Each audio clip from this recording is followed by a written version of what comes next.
Selamat pagi God Lovers. Pagi hari ini, mari kita puji Dia dan sembah Allah yang begitu luar biasa dalam hidup kita.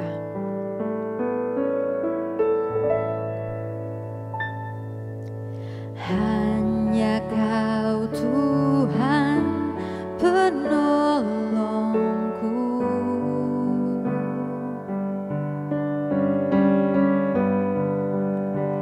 yang selalu setia bersamaku.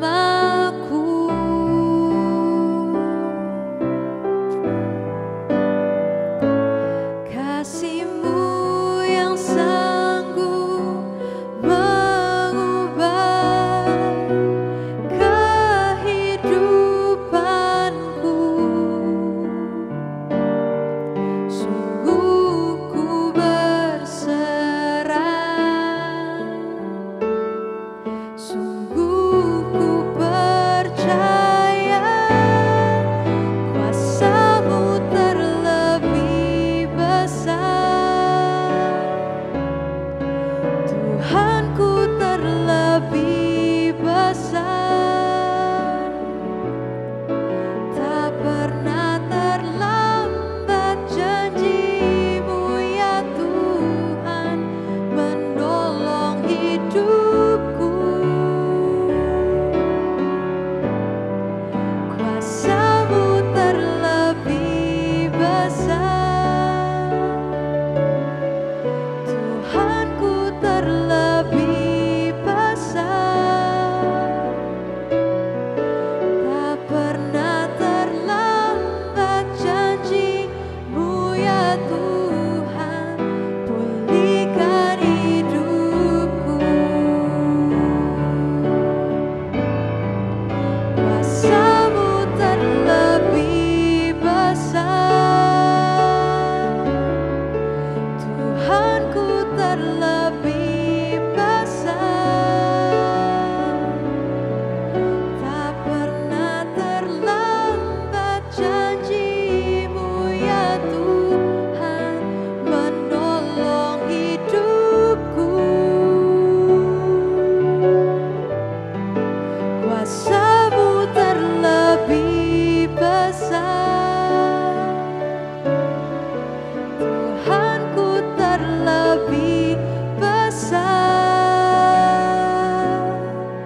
Tak pernah terlambat janji-Mu ya Tuhan, pulihkan hidupku. Tak pernah terlambat janji-Mu ya Tuhan, pulihkan hidupku.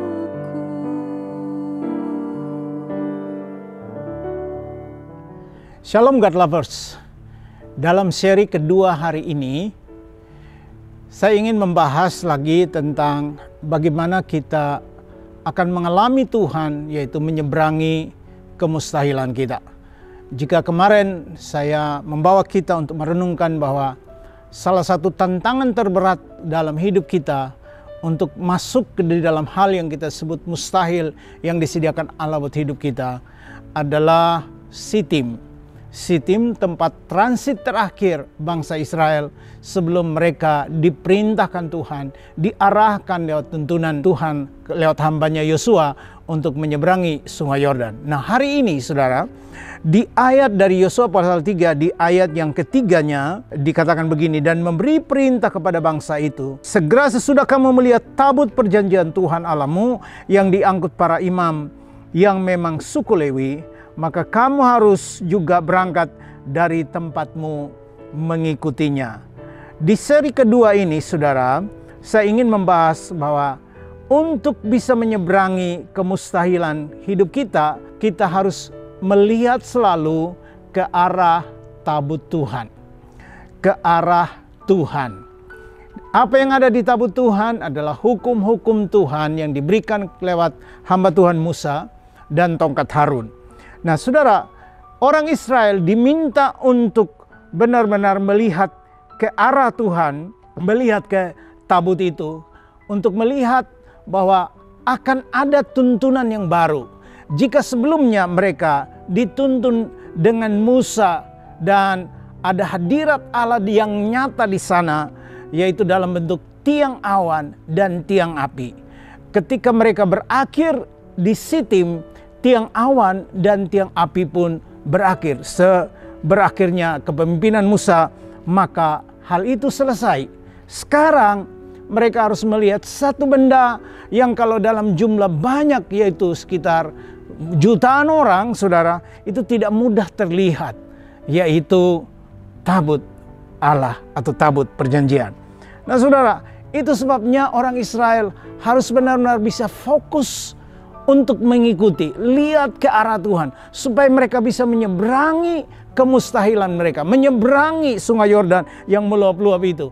Mereka diminta untuk melihat ke arah tabut Allah.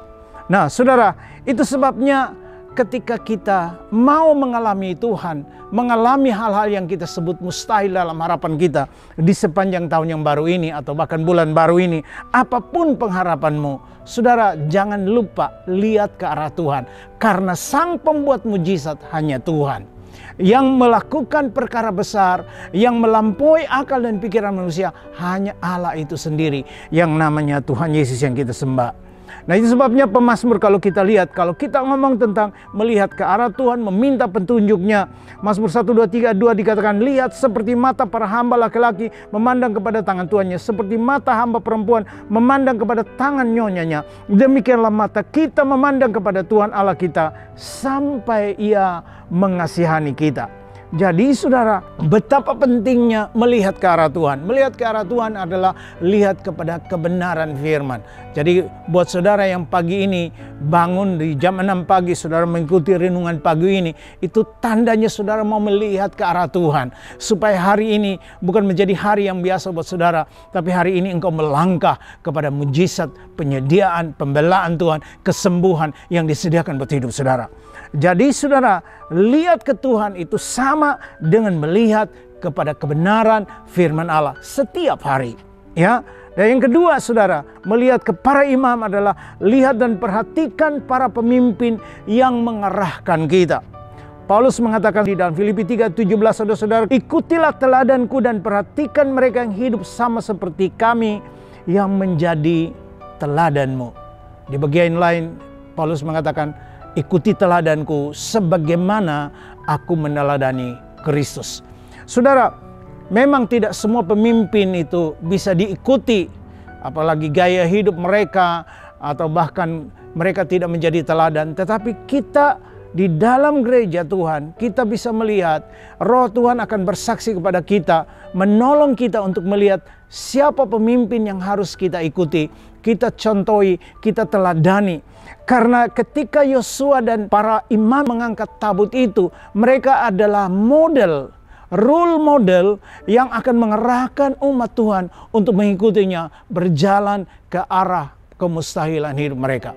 Hari ini saudara diarahkan lewat firman Tuhan. Kalau saudara melihat kebenaran firman Tuhan, saudara mau dituntun langkah demi langkah oleh kebenaran firman Tuhan. Dan saudara mengikuti contoh orang-orang yang beriman, tokoh-tokoh di dalam firman Allah yang beriman, atau para pemimpin rohani saudara di gereja lokal, di mana mereka memiliki iman yang teguh kepada Tuhan dan mereka mengalami mujizat. Lihatlah kepada mereka, lihat contoh pergerakan mereka, karena dengan demikianlah engkau dan saya, kita semua akan berjalan kepada pintu kemenangan dan mujizat yang Tuhan sediakan buat hidup kita. Hari ini doa saya, seberangi kemustahilanmu dengan melihat selalu kepada kebenaran firman Tuhan. Awali setiap harimu. Kalau engkau lupa renungan yang lain-lain, saudara, jangan lupa baca Alkitabmu di setiap hari. Bangun pagi dan baca firman, minta petunjuk dan arahan Tuhan. Karena Tuhan kita hidup dan Dia mau berbicara, Dia mau arahkan saudara dan saya. Terus yang kedua, saudara, ingat, kalau engkau mengalami tantangan dan pergumulan yang sulit, bahkan itu mustahil untuk saudara lewati dan seberangi, ingat orang-orang yang sudah ditolong Tuhan. Ingat tokoh-tokoh yang mengalami kesulitan yang mungkin jauh lebih sulit dari hidup saudara, tapi mereka mengalami mujizat. Ingat, Tuhan yang sama hari ini bisa menolong saudara dan bisa menolong saya. Mari berdoa bersama saya. Bapa di sorga, dalam nama Tuhan Yesus, kami bersyukur untuk hari ini. Di poin kedua dari menyeberangi kemustahilan dalam renungan kami harus selalu melihat ke arah tabut Tuhan, melihat kepada kebenaran, melihat contoh-contoh pemimpin, melihat para imam yang bergerak memikul tabut itu, dan mereka bergerak, kami pun harus bergerak. Demikianlah, biarkan umat Tuhan hari ini melihat ke arah-Mu, mengalami kemenangan yang Engkau sediakan buat hidup mereka, mengingat kepada para pemimpin yang sudah mendahului kami, memberikan keteladanan kehidupan mereka, dan karena keteladanan itu kami juga boleh ditolong untuk mengalami kebaikan Tuhan. Terima kasih Tuhan, kami bersyukur hari ini menjadi hari yang luar biasa buat kami semua. Dalam nama Tuhan Yesus, tolong umat-Mu, kuatkan yang lemah, sembuhkan yang sakit. Biarkan hari ini menjadi hari kemenangan. Dalam nama Tuhan Yesus kami berdoa. Haleluya. Amin.